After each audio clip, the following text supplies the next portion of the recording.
Tanaw sa malayo ang helicopter ng Chinese Navy na yan na mababa ang lipad sa Sandy Cay 3 malapit sa Pag-asa Island noong Sabado. Ang mga Pilipinong marine biologists sa sandbar halos matangay na ng malakas na hangin mula sa helicopter. Tumagal ng 10 minuto ang pangaharas sa kanila kaya nasugatan ng ilang scientist, crew ng Bureau of Fisheries and Aquatic Resources o BIFAR at miyembro ng media. Pati ang researcher divers napaatras. Nangyari ito sa gitna ng maritime assessment ng BIFAR sa sandbar na nakitaan ng mga durog na corals. Kasabay yan ng pambobomba ng tubig ng China Coast Guard sa resupply boat ng Pilipinas na Onaiza May 4 o UM4 nito ring Sabado. Sa maikling video na inilabas ng China, kitang nagwawagayway pa ng puting tela ang mga sakay ng UM4. Sa isa pa nilang video, isang barko lang ng China ang nakikitang nagbubuga ng tubig.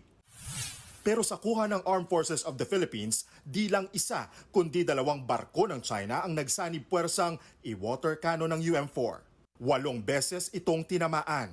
Tapos ay kinorner pa ng 3 barko ng China ang BRP Cabra mula sa drone video na ito.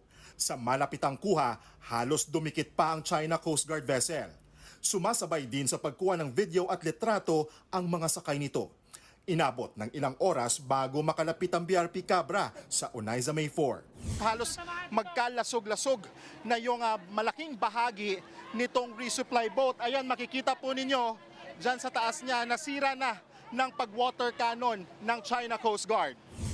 3 tauhan ng Philippine Navy na sakay ng UM4 ang inilipat sa BRP Cabra.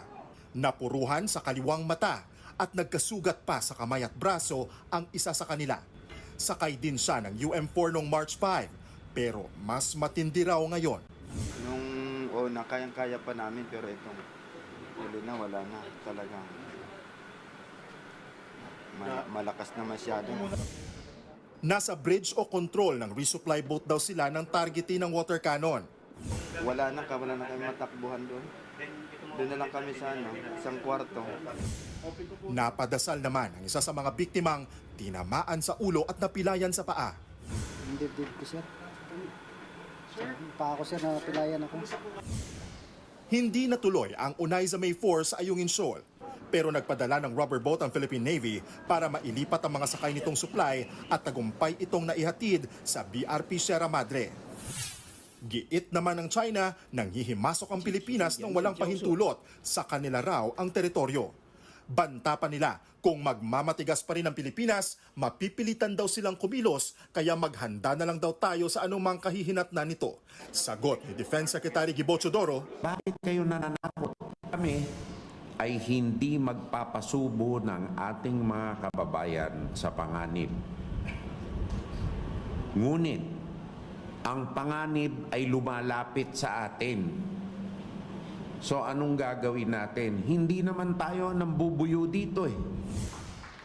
Hamon pa ni Tudoro sa China, sa arbitral tribunal na lang magharap para magkaalaman na kung Pilipinas ba o China ang tunay na may karapatan sa pinag-aagawang teritoryo. Kinausap na ng DFA sa telepono ang Vice Foreign Minister ng China para iprotesta ang nangyari sa Ayungin. Pinatawag at pinagpaliwanag na rin ang kinatawan ng Chinese Embassy. Para sa 1PH, Gio Robles.